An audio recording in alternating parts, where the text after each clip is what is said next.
Chers amis, l'heure est grave. Voici l'encou. Rassurez-vous, l'encou fait partie de la vie chez les Bretons, comme le vin fait partie de la vie chez tous les Français. Pour vous présenter ces récits, j'ai fait appel à un personnage un petit peu original qui est déjà présent dans l'un de mes anciens ouvrages qui s'appelle Le glaneur des légendes. Eh bien, frère Erwan, pour ne pas le citer, récidive dans cet ouvrage. Il part à la recherche de légendes concernant ce personnage parfois fantastique, parfois inquiétant, mais il n'est pas tellement dangereux si on sait le prendre. Il ne faut pas trop le chatouiller, mais il faut pouvoir l'apprivoiser. Et voilà, bon frère Erwan part pour un long périple à travers le Finistère d'abord. Il fait une première halte à Argol.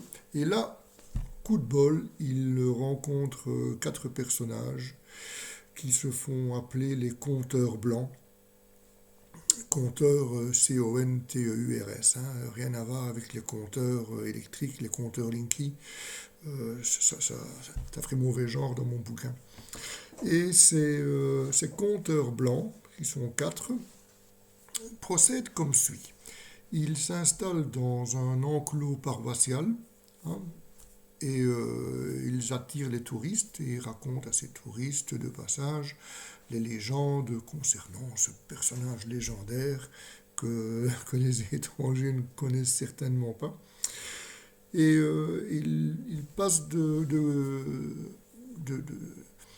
d'enclos en enclos. J'en ai sélectionné quatre. Il passe d'abord à Argol.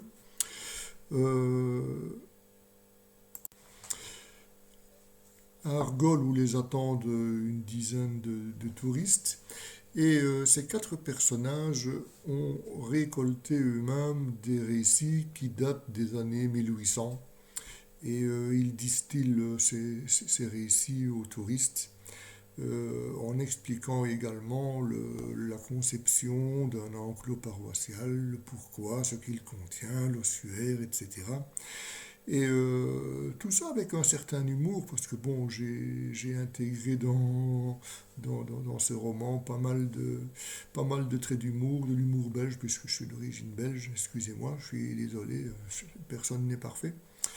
Et nos quatre conteurs se déplacent ensuite dans l'enclos de Daoulas.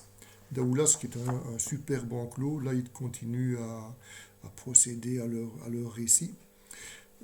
Toujours sous la houlette de frère Erwan, qui ne manque pas non plus de mettre son grain de sel dans la discussion.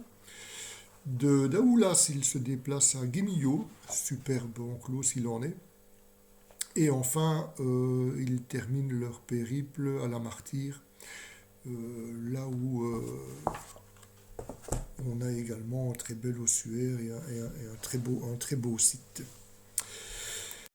Les récits que j'ai distillés dans cet ouvrage, ils sont forcément très originaux, mais ils ne sont pas tous teintés de choses horribles.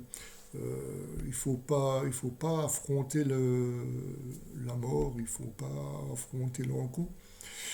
Il faut mettre des gants, si on le croise, eh bien, il faut essayer de mettre un pas de côté. Mais voilà, bon, il ne s'en prend jamais aux personnes fragiles. Euh, la mort arrive à son heure et finalement, bon, la mort ne fait-elle pas partie de la vie? Toujours est-il que, au terme de ces... Attendez, je vais regarder un petit peu le nombre de pages.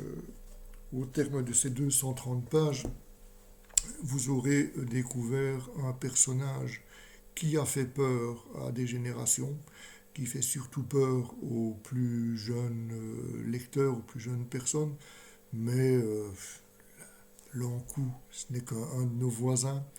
Un de nos voisins, parfois indésirables, c'est ce qu'il y a dans notre vie. Tout le monde n'est pas agréable avec nous. Et voilà, bon, je vous souhaite une très bonne lecture. Vous allez découvrir des récits normalement vécus, parce que bon, ce sont des récits qui ont été signés, si on peut dire.